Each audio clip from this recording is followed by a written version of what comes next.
কারা কারা জাকাত দেননি তারা মনে বলুন আস্তাগফিরুল্লাহ, সবাই বলুন আস্তাগফিরুল্লাহ।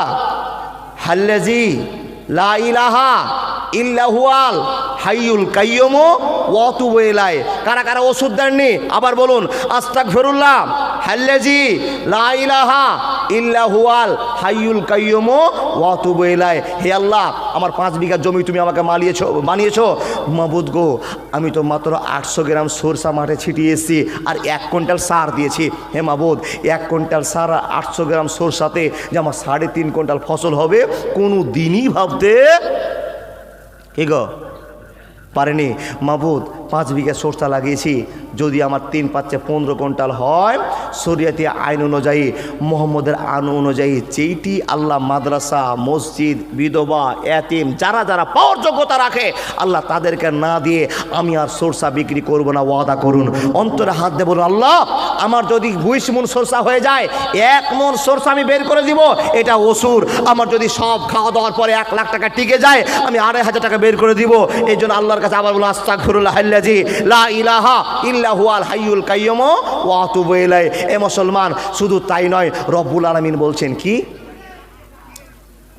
সব পাপ্যটা মিটিয়ে দাও আর আল্লাহর রাস্তায় যদি তোমার টাকা নিজের হবে। এ মুসলমান, আমাদেরকে তাকান, ওদিকে বসাবসি চলছে, আপনারা উঠছেন কেন গো বাবা? আমাদেরকে তাকান, দেখেন যেটি ওসুর দিয়েছেন এটি তো ওসুর চলে গেল, তারপরে আপনার যেটি টাকা থাকলো সেই টাকা থেকে আল্লাহ পাক রব্বুল আলামিন বলছেন সেই টাকা থেকে তোমাকে দান করতে হবে, যেটি আপনার টাকা। যেটি তো গরিব দুঃখী ফকির মিশিরের টাকা আপনি ভাগ দিয়ে দিলেন, 1 মণ ওসুর বের করে দিলেন। কিছু কিছু লোককে দেখবেন, এ বাপ, কিছু কিছু লোককে দেখবেন কি 1 মণ ধান ওসুর বেরিয়েছে, 20 মণ আপনার ধান ছিল, 1 মণ ধান আপনার ওসুর বেরিয়েছে, আর সেই ওসুরের ধানগুলো মসজিদের চাঁদার জন্য 500 টাকা আপনার বরাদ্দ করেছে আব্দুর রহমান ভাই, তোমার 500 টাকা চাঁদা মসজিদের জন্য। আর আপনি কি করলেন, ওই ওসুরের ধানটি বিক্রি করে মসজিদে 500 টাকা চাঁদা দিয়ে দিলেন। আচ্ছা বলুন তো, আপনার ওসুর আদায় করা হলো না?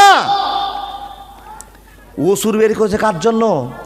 ওসুরের ধানের টাকা আপনার মাদ্রাসা মসজিদে যাবে না, কে যাবে? কার কাছে যাবে? মাদ্রাসায় যাবে, বিধবার কাছে যাবে, ফকিরের কাছে যাবে, কার কাছে যাবে? ইয়াতিমের কাছে যাবে। ওই টাকা যদি আপনি মসজিদে দিয়ে দেন, ওই ধান 5 কিলো মসজিদে দিয়ে দেন, আপনার দান হলো না, ওসুর আদায় করা হলো না, আপনি আল্লাহকে ফাঁকি মারলেন। কথা শুনুন, আল্লাহ তুমি যদি আমার 3 কুইন্টাল করে সরষা দাও, 3 কুইন্টাল হোক আর 2 কুইন্টাল হোক, ওসুর বের করতে হবে। বলে মৌলভী সাহেব, আমার যদি 20 মণ সরষা জুটে, হিসাব করে না জুটে, আমার যদি 16 মণ জুটে, 16 মণ হলো, আমি কি ওসুরটা বের করব? জি না। যদি আপনার দয়া হয় যে আমি 16 মণের কিছু দান ভালোবাসা দেখিয়ে দিব তো দিতে পারেন, কিন্তু যদি আপনার 20 মণ হয়ে যায় তো দিতেই হবে। যদি একটা সরষা বাড়িতে থেকে যায়, ওটা সোরের মাংস আর সরষা একই পরিমাণ। সুবহানাল্লাহ বলতে পারলেন না? কি করে ওয়াজ বুঝায় আপনাকে?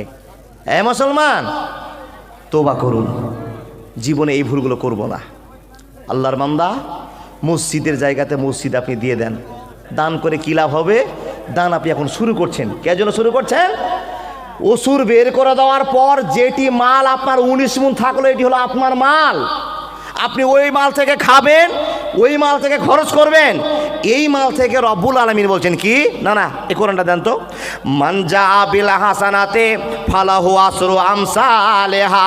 হে বান্দা, তোমার যেটি মাল টিকে গেল, 19 মণের তোমার বাড়িতে থাকলো, 1 মণ ওসুর বের করে দিয়েছো, 19 মণের ভিতর থেকে তোমার বাচ্চারা খাবে, তোমার বেটা খাবে, তোমার বৌমা খাবে, তোমার নাতি পুতিন খাবে, তোমার জমির জন্য পরিচর্যা করার জন্য তোমাকে রাখতে হবে। এ মানুষের দল, এই 19 মণের টাকা থেকে মান জা বিল হাসানাতে ফালাহু আসরু আমসালেহা, 1 টাকা যদি কেউ দান করে দেয়, আমি আল্লাহ তাকে 10 টাকা দুনিয়াতে ফিরে দিব। একবার জোরে বলুন না, নারায়ে তাকবীর। 19 মণের যে টাকাটা আপনার বাঁচলো, ওই থেকে যদি 1 টাকা আল্লাহকে কেউ দেয়, তো আল্লাহ বলছেন আমি তোমাকে 10 টাকা ফিরিয়ে দিব। কথা একটা বলে নি বাবা, সত্য করে উত্তর দেবেন। মাদ্রাসা মসজিদে দান করার চাইতে কিন্তু বাড়ির পড়োশিকে, এলাকার মানুষকে যদি 5 টাকা ধার দেন, তাহলে আপনার নেকি বেশি। বুঝাতে পারলাম? মাদ্রাসায় 500 টাকা দান দিলেন, এই টাকাটা আপনি পাবেন না, কিন্তু পড়োশিকে আপনি 500 টাকা ধার দিয়েছেন। যদি পড়োশিকে 500 টাকা ধার দেন, এই টাকাটা আপনি মসজিদে 500 টাকা দিয়েছেন, মাদ্রাসা দিয়েছেন, এটা আল্লাহ আপনাকে 10% নেকি করে দিয়ে 500 টাকাতে 5000 টাকা নেকি দিবে। আর রব্বুল আলামিনের নবী মুহাম্মদ রাসূলুল্লাহ পড়ুন সাল্লাল্লাহু আলাইহি ওয়াসাল্লাম বলছেন, কোন মানুষকে যদি কেউ দয়া করে ধার দেয়, একটা লোক কাকতে মিনতি করে আপনার কাছে টাকা চাইছে, আর আপনি বলছেন ভাই টাকা নাই, কিন্তু আপনার পকেটে 5000 টাকা আছে, যদি কাউকে টাকা ধার দেন তো আল্লাহ পাক রব্বুল আলামিনের নবী বলছেন তাকে 18% নেকি দেওয়া হয়। তাহলে কত? মাদ্রাসায় মসজিদে দান করার চাইতে মানুষকে ধার দিলে আরো 8% নেকি আপনার বেড়ে যায়। কোন লোকটা বলেন আপনার বাড়িতে টাকা আছে, একটা অবৈধ লোক আপনার কাছে 2000 টাকা ধার চেয়েছে, আপনি দিয়েছেন? দিয়েছেন, কিন্তু আবার ফাঁকিও দিয়েছেন। আমিও ফাঁকি দিয়েছি, টাকা থাকার পর বলছি ভাই নাই, বলেছি। যদি না পারেন বুঝান। এই মানুষের দল, আল্লাহ পাক রব্বুল আলামিন বলছেন মান জাবিল হাসানাতে ফালাহু আসরাম সালেহা। ও মা বোনদের কাছে আমার আবেদন, মা বোনদের কাছে জায়গা হচ্ছে না, একটু সামনের দিকে আগে শোনাবেন মা, সামনের দিকে আগে আসুন, পিছনটাকে ফাঁকা করে দেন। কেন? অনেক মা বোন আছে যারা বসতে পারছে না, তাই কমিটির লোকের আবেদন আছে, একটু আগে আসুন মা, ভদ্রতার সাথে জীবন কাটান। আজকে অন্য ওয়াজ করছি না, শুধু আপনাকে বোঝার জন্য কথা বলে যাচ্ছি। কাউকে যদি 1 কাঠা চাল ধার দেন তো 20টা ফকিরকে যা আপনি দিয়ে যা নেকি করবেন, পড়োশিকে চাল ধার দিয়ে তার থেকে বেশি নেকি, কত পার্সেন্ট? 8% নেকি। একটা ফকিরকে 5 টাকা দান করে যা নেকি হবে, আর 8% আপনি যোগ করে দেন পড়োশিকে ধার দেওয়ার জন্য, অভাবীকে ধার দেওয়ার জন্য, যারা বিপদে পড়ে রেখে তাকে সাহায্য করার জন্য। একটু আপনি তাকে সাহায্য করলেন, তারপর আপনি একটা দয়া করলেন, এই জন্য আপনার নাম্বারে বেশি হয়ে গেল। মুসলমান, আপনার কাছে আমার প্রশ্ন, আপনি 1 টাকা আল্লাহকে দিলেন, রব্বুল আলামিন বলছেন বান্দা আমি তোমার ওসুরের টাকা নিব না, ওসুরের টাকা নিব না, তোমার নিজস্ব টাকা আমার জন্য তুমি 1 টাকা ব্যয় করো। আল্লাহ তোমাকে যদি আমি 1 টাকা ধার দিই, তুমি আমাকে কয় টাকা ফিরিয়ে দিবা? তো রব্বুল আলামিন বলছেন 1 টাকা যদি কেউ আমাকে ধার দেয়, আমি আল্লাহ তাকে 10 টাকা ফিরিয়ে দেয়। আল্লাহ তুমি কেমন করে আমাকে ফিরিয়ে দাও তো আমি দেখতে পাই না। বলে বান্দারে কেমন করে ফিরিয়ে দিই তুমি সেটা জানতে পারবা না। বন্ধু আমার, একটা রাওয়ায়াত না বললে বুঝতে পারবেন না। হযরত আলীকে কে কে চিনেন বলুন? চিনেন না? নাম শুনেছেন জি না? হযরত আলী কয় নম্বর খলিফা? 4 নম্বর খলিফা। স্ত্রীর নাম কি? ফাতেমা। উদাহরণ দিচ্ছি, আল্লাহ বলছেন 1 টাকা যদি কেউ আমাকে ধার দেয় তো আমি আল্লাহ দুনিয়াতেই 10 টাকা ফিরিয়ে দিই। আল্লাহ বুঝতে পারলাম না, তুমি আমাকে বুঝিয়ে দাও। আপনার যদি প্রশ্ন হয় তো আমি আপনার কাছে বুঝিয়েছি, নবীর কাছ থেকে শোনা কথা, নবীর কাছ থেকে জানা কথা, নবীর মুখের কথাগুলো হাদিস, সেগুলো আপনাকে বলে শোনাচ্ছে। এ বাবা 10 টাকা ফিরিয়ে দিবে কি করে? হযরত আলী স্ত্রীকে বলছেন, আপনার স্ত্রীর কথা আপনি জানেন, আমার স্ত্রীর কথা আমি জানি। স্ত্রীরা স্বামীর কাছে বায়না করে, করে কি না? আজকে একটা ব্লাউজ দিও, আজকে একটা শাড়ি কিনে নিয়ে আসিও, আমার জন্য এইটা নিয়ে আসিও, আবেদন করে। হযরত আলী নিজের স্ত্রী ফাতেমাকে বলছেন, ফাতেমা দুনিয়ার স্ত্রীর কথা শুনেছি যে স্ত্রীরা স্বামীর কাছে বেশ কিছু যদি আবেদন করে, আমি তো তোমাকে দেখছি 30 বছর থেকে, 20 বছর থেকে, 13 বছর থেকে, কোনো দিন তুমি আমার কাছে কোনো আবেদন করে জিনিস চাইলা না। হযরত আলীকে স্ত্রী ফাতেমা বলছেন, স্বামী গো 30 বছরের জিন্দেগি আর কি করব, আল্লাহর ভয়ে দিন কাটাই, কি আপনার কাছে এমন জিনিস চাইবো যেটা আপনি দিয়ে আমাকে সন্তুষ্ট করবেন? আমার চাওয়ার কোনো জিনিস পড়ে না, আমি দুনিয়াকে ভালোবাসি না, ভালোবাসি আখিরাতকে। আমি শাড়ি, লিপস্টিক, ঠোঁট পালিশ, মালা কিচ্ছু চাই না, শুধু আপনার ভালোবাসা চাই আর রবের ভালোবাসা চাই, আমি কিচ্ছু চাই না। তো আলী বলছেন, হ্যাঁ গো সবাই চাইতো, তুমি যদি একটা আবেদন করতে আমার মনটা বড় হতো। আলীকে খুশি করবার জন্য ফাতেমা বলছে, স্বামী আমার জন্য একটা ডালিম কিনে নিয়ে আসিও। শর্টকাটে বলছি বাবা, একটা ডালিম কিনে নিয়ে আসিও। তো আলী বলছে এইটা জিনিস চাইলা? তো বলছে হ্যাঁ আমি এটা জিনিস চাইলাম, তুমি একটা ডালিম কিনে নিয়ে আসিও।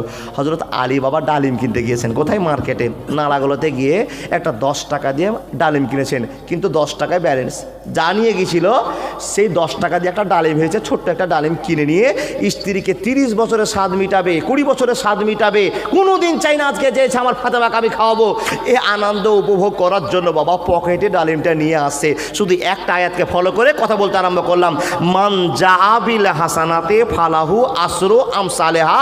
রব্বুল আলামিন বলছেন 1 টাকা যদি কেউ আমাকে ধার দাও তা আমি আল্লাহ তোমাকে 10 টাকা ফিরিয়ে দিই। এই কথাটা বোঝাবার জন্য হযরত আলী ডালিমটা নিয়ে বাবা নালার রোড থেকে আমাদের গন্ধুহরাতে ঢুকেছে।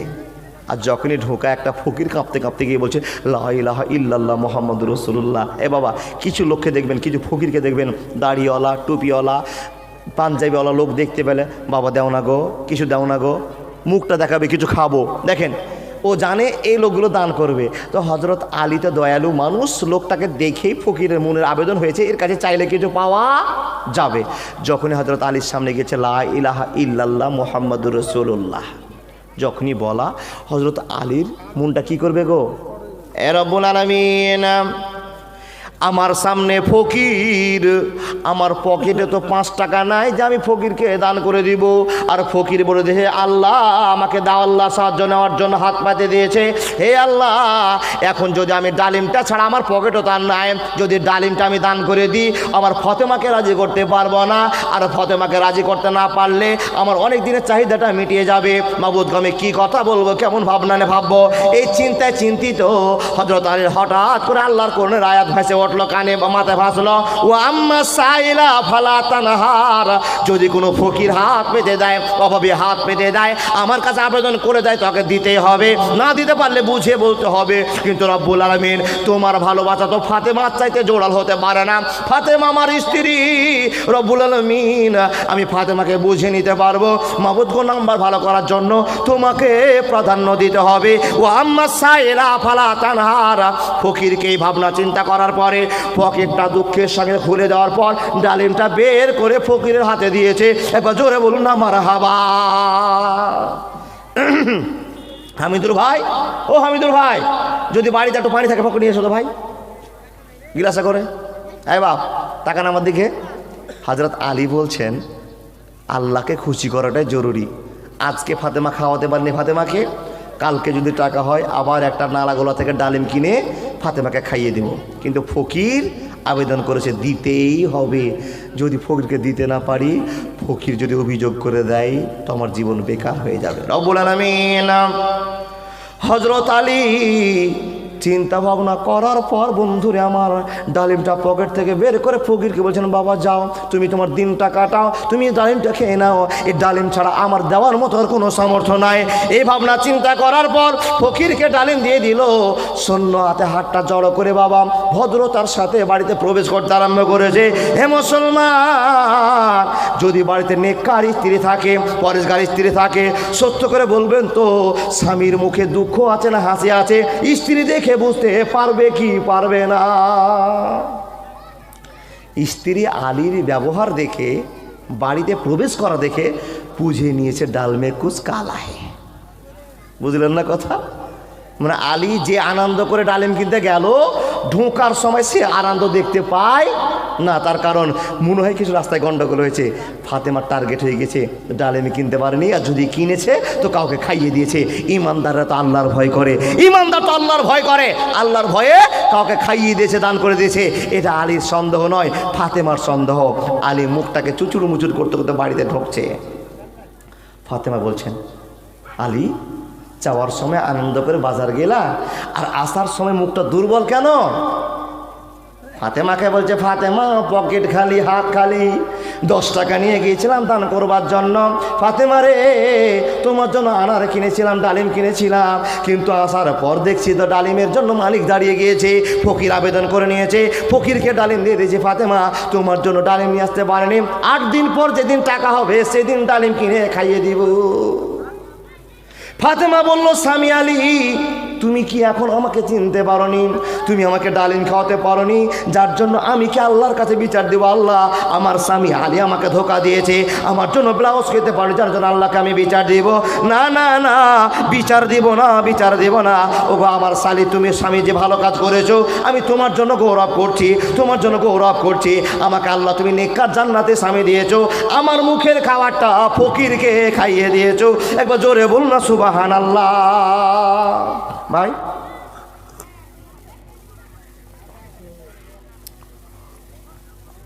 গলা আর চলে না, চলবে কত বলেন?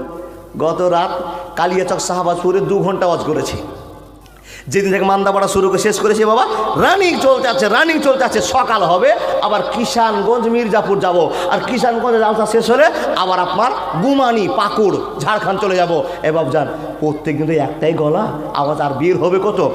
আপনাকে ভাঙা গলাতে তবু বলে যাচ্ছি, হযরত আলী দান করার পর স্ত্রীর কাছে যাচ্ছে, স্ত্রীর পরামর্শ হচ্ছে স্বামীকে স্ত্রী খুশি করার জন্য বলছে, ও স্বামী আলী, তুমি দুঃখ করিও না, আজকে তোমার টাকা নাই, আজকে ডালিম দান করে দিয়েছো, কালকে আমার জন্য কিনে নিয়ে আসো। যদি না পারো কোনো দিন ফাতেমা অভিযোগ করবে না তুমি আমাকে জীবনে একটা ডালিম খাওয়াতে পারোনি। বাপ, আপনার স্ত্রী, আমার স্ত্রী, আমার মা, আপনার মা, দেখুন না আপনার বাবার সাথে কি ব্যবহার করে, আপনার সঙ্গে কি ব্যবহার করে।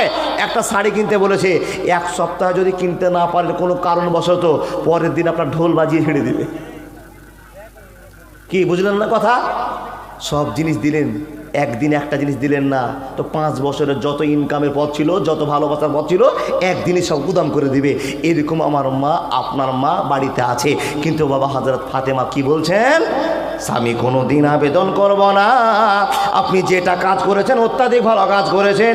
ও স্বামী আলী, আমি তোমার কাছে বড় আশা করে আছি, তুমি একটা জান্নাতের কাজ করে নিয়েছো, দুনিয়ার চাইতে আখিরাতকে প্রাধান্য দিয়েছো। এই কথা স্বামী স্ত্রীর পরামর্শ চলছে, আর হঠাৎ করে গেটে এসে একজন লোক ডাক দিতে আরম্ভ করেছে, আসসালামু আলাইকুম ওয়া রাহমাতুল্লাহ। আসসালামু আলাইকুম। ওয়ালাইকুম আসসালাম। নবীজি বলছেন, লা তাদখুলু বুয়ুতান গায়রা বুয়ুতিকুম হাত্তা তাস্তানিসু ওয়া তুসাল্লিমু। হে আল্লাহর বান্দারা, আপনাকে শুনিয়ে যায়, মুসলমান আল্লাহ নবীকে ফলো করবে। কেন ফলো করবে? লাকাদ কানা লাকুম ফি রাসূলিল্লাহি উসওয়াতুন হাসানা। আল্লাহ নবীর আইনকে ফলো করবে। নবীজি বলছেন, মুসলমান কোনো বাড়িতে যদি প্রবেশ করতে যাও, আগে সালাম দিয়ে দাও, সালামটা পাঠিয়ে দাও। একবার সালাম দিয়েছে, উত্তর পাওয়া গেল না। দুইবার সালাম দিলে উত্তর পাওয়া গেল না। তিনবার সালাম দিয়ে দাও, উত্তর পাওয়া গেল না। যদি কেউ তোমাকে ওয়েলকাম না জানায়, স্বাগতম না জানায়, তুমি ফিরে চলে যাও। খবরদার ওই বাড়িতে প্রবেশ করিও না। নবীর আইনকে যদি অপেক্ষা করে বাড়িতে প্রবেশ করে না, হতে পারে তোমাকে ওই বাড়িতে ঢুকলে 3 লাখ টাকা জরিমানা লাগতে পারে। এটা নবীজির আদেশ, আপনাকে মানতে হবে। মুসলমান, নবী মোহাম্মদ বলছেন, লা তাদখুলু বুয়ুতান গায়রা বুয়ুতিকুম। এই শিষ্টাচারে জীবন কাটার দ্বারাই বাড়িতে দরজা ডাক দিচ্ছে, আসসালামু আলাইকুম। হযরত আলী আর ফাতেমা গল্প করছে ওই ডালিম নিয়ে। পিছন থেকে গেট খুলে বাবা দেখছেন একজন বিখ্যাত সাহাবা দাঁড়িয়ে আছে। নাম কি? সালমান ফার্সি। সুবহানাল্লাহ বলুন। সালমান ফার্সি বলছেন, আলী, তোমাকে ডাক দিলাম, আওয়াজ শুনতে পেয়েছো? বলে, হুজুর শুনতে পেয়েই তো গেটটা খুলেছি। হুজুর 12টার সময়, 1টার সময়, এই টাইমে তো আপনার আসবার কথা নয়, হঠাৎ করে আপনি আমার বাড়িতে কি কারণে? হযরত আলীকে বলছেন, আলী রে, নবীজি তোমার কাছে আমাকে পাঠিয়ে দিল। কি জন্য পাঠিয়ে দিল? বলে, আমার কাছে কিছু ডালিম আছে, এর জন্য পাঠিয়ে দিয়েছে। এই ডালিমটা তোমাকে দেওয়ার জন্য পাঠিয়ে দিয়েছে। হযরত আলী বলছেন, দেন, আমার শ্বশুর আমাকে তোহফা দিয়েছে, দান দিয়েছে, ভালোবাসা দেখিয়ে পাঠিয়েছে, দেন ডালিমটা বের করুন। বন্ধুরে আমার, ডালিমটা বের করে 1টা 2টা করে গুনে গুনে দিচ্ছেন। 9টা ডালিম হয়েছে। হযরত আলী বলছেন, এই ডালিমগুলো আমি নিব না। কবরের আযাব কত কঠিন, সইতে আমি পারিব না। মৃত্যু যন্ত্রণা কত কঠিন, সইতে আমি পারিব না। হে দয়াময়, হে রহিম, চাই যে শুধু তোমার করুণা। মৃত্যু যন্ত্রণা কত কঠিন, সইতে আমি পারিব না। মসজিদের ওই পালকিখানা আসবে একদিন, তা সবার জানা। বড়ই পাতায় আর গরম পানি, গোসল দিবে কয়জনা। গোসল শেষে সাদা কাফনে নিয়ে যাবে তোমায় হে সোনা। কবরের আযাব কত কঠিন, সইতে আমি পারিব না। একবার জোরে বলুন না সুবহানাল্লাহ। ভাই, হযরত আলী আর সালমান ফার্সি কথা বলছেন, ডালিম গুনে দিচ্ছেন, তো গুনে দেখছেন 9টা। হযরত আলীর ইমানের জোর কত! প্রমাণ হজরত আলীর ইমানের জোর কত, 9টা ডালিমকে আবার সালমান ফার্সিকে বলছে, ভাই এই ডালিমগুলো আমার নয়, তুমি ভুল করে গেট ভুল করে তুমি আমার বাড়িতে ঢুকে পড়েছো, এগুলো আমার নয়। সালমান ফার্সি বলছে, খ্যাপা তোমার শ্বশুর নবী মোহাম্মদ পড়ুন, আমাকে তোমার নাম করে ফাতেমার নাম করে দিয়ে পাঠিয়েছে, এগুলো তোমার। তো হজরত আলী বলছে, এটা আমার নয়। আরে ভাই কেন তোমার নয় বলো তো? বলেন, আমিরুল মুমিনিন ওগো সালমান ফার্সি, এই মালগুলো এজন্য আমার নয়, আমি কোরআন পড়েছি, কোরআনের জ্ঞান অর্জন করেছি, আর আল্লাহর কোরআনে প্রমাণ আছে, মান জাবিল হাসানাতি ফালাহু আসরু আমসালেহা, কেউ যদি আমাকে 1 টাকা দান দেয় তো আমি আল্লাহ তাকে 10 টাকা দান ফিরিয়ে দিই, দুনিয়াতে দিই। শুধু তাই নয়, যদি আল্লাহর কোরআনে এরকম বিচার হয়ে থাকে, আমি 1টা ডালিম দান করেছি তো আমি 9টা কেন পাবো, যতক্ষণ 10টা না পাবো আমার ডালিম হতে পারে না। সুবহানাল্লাহ বলুন। আমি এই জন্য হাতে করি না যে 9টা ডালিম আমার নয়, 10টা হোক, তাহলে আমি বুঝে নেব যেটা আমার ডালিম আছে। 1টা ডালিম করে আল্লাহ 10টা ফিরিয়ে দিবে। হজরত সালমান ফার্সি চিন্তা করলেন ইমানের জোর কত। এ বাবা, ব্যাগের ভিতরে যে ছুটে গিয়েছে, হজরত আলীও খেয়াল করেনি আর সালমান ফার্সিও খেলেনি। ব্যাগ খুলে দেখেন আর একটা ডালিম পড়েছে। সুবহানাল্লাহ বলা যাবে না? ডালিম বের করে দেওয়া হলো, 10টা পুড়ে গেল। আলী, এটা তোমার ডালিম। রে আলী, আজকে দেখে নিলাম তোমার ইমানের কত জোর, আল্লাহর ওপর কত ভক্তি, কত ভালোবাসা। এ আলী, আমি তো তোমার কল্পনা জল্পনা বুঝতে পারিনি, কিন্তু তোমার কনফিডেন্স এত বেড়েছিল আমি তোয়াক্কা করতে পারিনি। আলী রে, আমি বুঝে নিয়েছি তোমার ইমানের কত জোর আছে। 10টা ডালিম পেয়েছো, এখন তুমি হাতে করে নিয়েছো, এটাই তোমার ডালিম আছে। একবার জোরে বলবেন না, নারায়ে তাকবীর। বাপ দুনিয়াতে ফিরিয়ে দিল 10 টাকা, আপনি বুঝতে পেরেছেন? এবার কোন কোন লোক আছেন কিসের জন্য দিবেন? মাওলানা, আমার জীবনটাকে ধন্য করার জন্য 1 টাকা দিব। এটা বড় ব্যবসা। কি ব্যবসা? কেউ যদি আল্লাহকে 5 টাকা দেয় তো আল্লাহ বলছেন, মাসালুল্লাযিনা ইনফিকুনা আমওয়ালাহুম ফি সাবিলিল্লাহ। মানে কি গো মাওলানা, 5 টাকা আমি দাম দিলাম, আমার লাভ কি হলো? বলছে 800 গ্রাম সরষা ফেলে 3 কুইন্টাল সরষা হাসতে হাসতে বাড়িতে নিয়ে যাও। এই বরকতটা দিয়েছে কে? আল্লাহ রব্বুল আলামিন বলেন, মাসালুল্লাযিনা ইনফিকুনা আমওয়ালাহুম ফি সাবিলিল্লাহ। হে মুসলমান, আমাকে খুশি করার যদি কেউ যদি 5 কিলো সরষা দিয়ে দাও, আমাকে খুশি করার জন্য কেউ যদি 1000 টাকা দান করে দাও, আমাকে খুশি করার জন্য কেউ যদি 100 টাকা দান করে দাও, আমাকে খুশি করার জন্য যদি কেউ 10 টাকা দিয়ে দাও, বান্দারে তোমার দানটা কি করা হয় রব্বুল আলামিন সেটা তো জানি না, আমার দানকে কি করো তুমি সেটা তো বুঝতে পারে না। রব্বুল আলামিন বলছেন, মাসালুল্লাযিনা ইনফিকুনা আমওয়ালাহুম ফি সাবিলিল্লাহ। আমাকে বিশ্বাস করে যদি কেউ দান করে দাও, আমি আল্লাহ কেমন করে বাড়াতে আরম্ভ করলাম। তোমাকে যদি কাউকে সুদের উপর টাকা খাটাতে হয়, 8% সুদ দেয়, 10% সুদ দেয়, 20% সুদ দেয়, আমি আল্লাহ তোমার টাকাটাকে নিয়ে এত সুদ বাড়াতে আরম্ভ করলাম, এত সুদ বাড়াতে আরম্ভ করলাম, এত সুদ বাড়াতে আরম্ভ করলাম। আল্লাহ কত টাকা সুদ বাড়াবে? বলছেন এই আল্লাহর বান্দারা আমার, সে আল্লাহ রাব্বুল আলামিন বলছেন, এত সুদ বাড়াবো, এত সুদ বাড়াবো। কি পড়বে? ওয়া কুল্লা ইনসানিন আলজামনাহু তায়রাহু ফি উনুকিহি ওয়া নুখরিজু লাহু ইয়াওমাল কিয়ামাহ। যেই দিন কিয়ামতের দিন কিতাব খুলে দেওয়া হবে, তোমার 5 টাকাটা 5 কোটিতে পরিণত হবে।